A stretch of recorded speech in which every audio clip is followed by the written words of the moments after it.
Bismillahirrahmanirrahim. Assalamualaikum warahmatullahi wabarakatuh. Bagaimana kabarnya hari ini soleh-solehah? Semoga kalian di rumah semuanya selalu dalam keadaan sehat walafiat. Amin. Nah, Ibu ingatkan ya kalian untuk selalu menjaga protokol kesehatan ya. Menggunakan masker, mencuci tangan menggunakan sabun, dan juga menjaga jarak. Alhamdulillah hari ini kita bisa jumpa lagi ya dalam pembelajaran tematik tema 7 indahnya keragaman di negeriku. Subtema yang ke-1 keragaman suku bangsa dan agama di negeriku, pembelajaran 3 dan 4. Tapi sebelum belajar kita berdoa terlebih dahulu yuk. Bismillahirrahmanirrahim.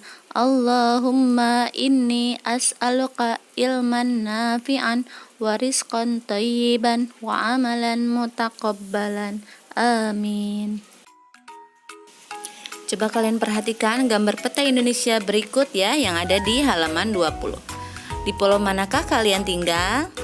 Iya, pastikan di Pulau Jawa. Banyak atau sedikitkah pulau-pulau di Indonesia? Tentunya banyak ya jumlahnya. Bagaimana jarak dari pulau satu ke pulau yang lain? Jauh atau dekat? Tentu jaraknya ada yang dekat dan ada pula yang jauh. Misalnya Sumatera dan Jawa itu jaraknya dekat ya. Tapi antara Sumatera dan Kalimantan itu jaraknya jauh. Bagaimana kondisi alam setiap daerah di Indonesia? Pastinya kondisinya setiap daerah itu berbeda. Samakah kondisi penduduk di seluruh wilayah Indonesia? Tidak ya.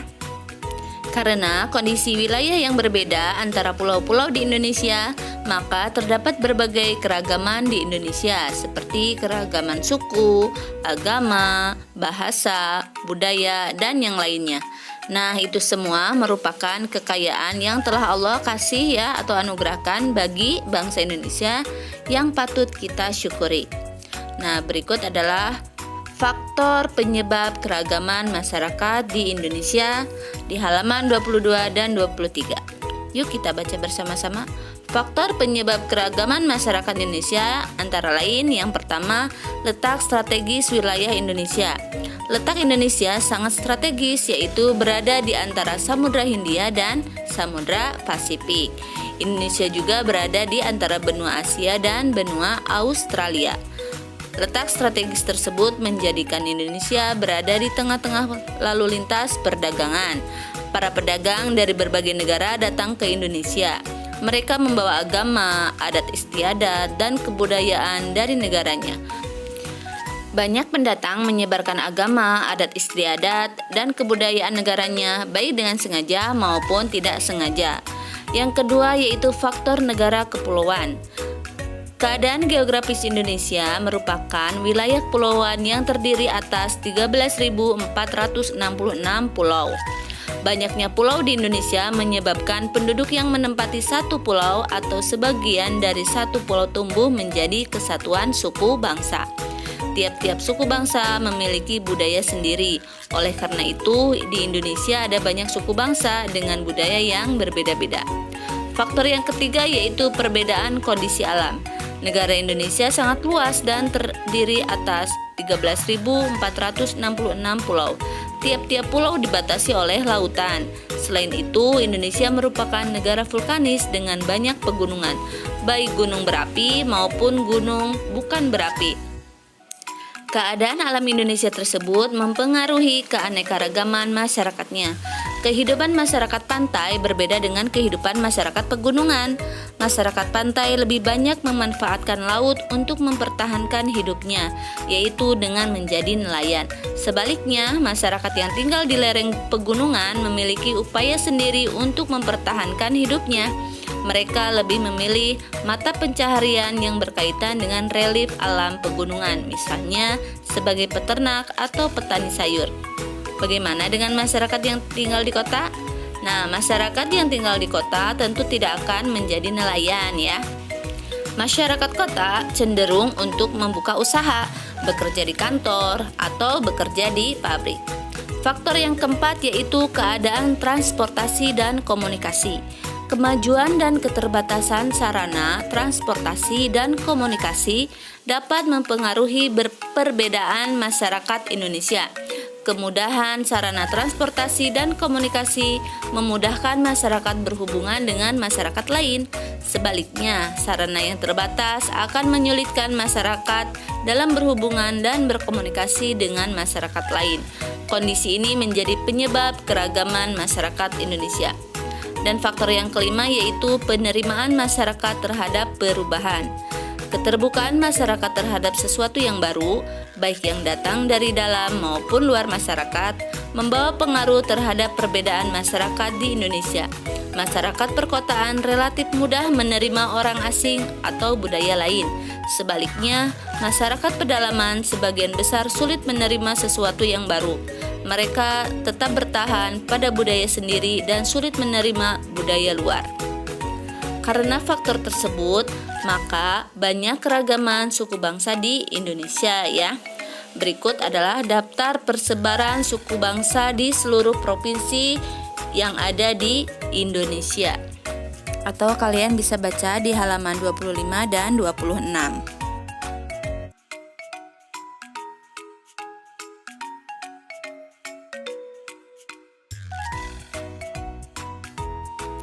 Karena banyaknya suku bangsa di Indonesia, maka terdapat pula perbedaan bahasa daerah yang ada di Indonesia. Nah, berikut adalah keragaman bahasa daerah yang ada di Indonesia. Atau kalian bisa lihat ya dan baca di halaman 32 dan 33. Misalnya nih di Sumatera ya, itu ada bahasa daerah Aceh, Bangka, Batak Alas, Batak Angkola, Batak Dairi, dan lain sebagainya. Kalau di Pulau Jawa itu ada bahasa Baduy, Betawi, Indonesia, Peranakan ya, Jawa, Kangean, Kawi, dan sebagainya. Di Pulau Bali itu ada bahasa Bali, Sasak, Abuy, Adang, Adonara, Alor, Amarashi, dan lain sebagainya. Di Pulau Kalimantan itu ada bahasa daerah Ampanang, Auheng, Bahau, Bakati, Bekati, dan lain sebagainya. Di Pulau Sulawesi ada bahasa Andio, Arale, Tabulahan, Bada, Bahon Suai, dan lain sebagainya. Di Pulau Maluku ada bahasa Alune, Amahai, Ambelau, Aputai, dan lain sebagainya.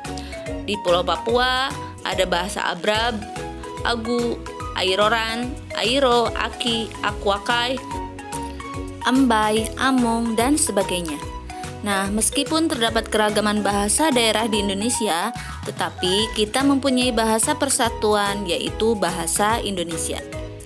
Bagaimana sikap kita terhadap keragaman suku bangsa di Indonesia? Keragaman suku bangsa hendaknya menjadi kekayaan bangsa. Hendaknya kita dapat menerima keragaman itu. Kita saling menghargai dan bekerja sama dengan semua suku bangsa di Indonesia. Dengan bekerja sama dan saling menghargai, kita akan hidup rukun. Tahukah kalian bahwa bahasa daerah di Indonesia terancam punah? Bagaimana kita tahu informasi tersebut ya? Nah, caranya dengan menggali informasi teks melalui ide pokok pada bacaan bahasa daerah di Indonesia terancam punah ini yang ada di halaman 30. Nah, untuk mendapatkan informasi tersebut, kita perlu membaca dan memahami isi teks dengan baik, dan salah satu cara memahami isi teks adalah dengan menentukan ide atau gagasan pokok pada setiap paragraf pada teks tersebut. Berikut adalah ide pokok dari setiap paragraf pada teks bahasa daerah di Indonesia terancam punah. Untuk paragraf yang pertama atau ke-1, ide pokoknya yaitu posisi negara dengan bahasa terbanyak di dunia. Ini terletak pada kalimat pertama. Untuk paragraf yang kedua, ide pokoknya yaitu distribusi 742 bahasa di seluruh Indonesia berbanding terbalik antara jumlah bahasa dengan jumlah penduduk. Ini juga terdapat pada kalimat pertama. Paragraf yang ketiga, ide pokoknya adalah kurangnya jumlah pengguna bahasa daerah akan berpengaruh pada kemungkinan kepunahan beberapa bahasa daerah yang ada di Indonesia. Ini juga terletak pada kalimat pertama. Untuk paragraf yang keempat, ide pokoknya yaitu bahasa daerah berperan dalam menjaga budaya daerah. Ini juga terletak pada kalimat pertama. Tugasnya, tuliskan beberapa kata dalam bahasa daerah di tempat tinggalmu beserta padanannya dalam bahasa Indonesia. Karena kita berada dan tinggal di Provinsi Jawa Barat dan bahasa yang digunakannya biasanya yaitu bahasa Indonesia, bahasa Sunda, dan bahasa Jawa. Jadi kalian mencari 3 bahasa tersebut ya. Di sini contohnya tuang. Tuang itu bahasa Sunda. Dan dalam bahasa Jawanya itu mangan. Dalam bahasa Indonesia artinya makan. Alhamdulillah, sekian untuk materi kali ini. Semoga bisa dipahami. Tetap selalu semangat dan jaga kesehatan ya, saleh-salehah. Terima kasih. Wassalamualaikum warahmatullahi wabarakatuh.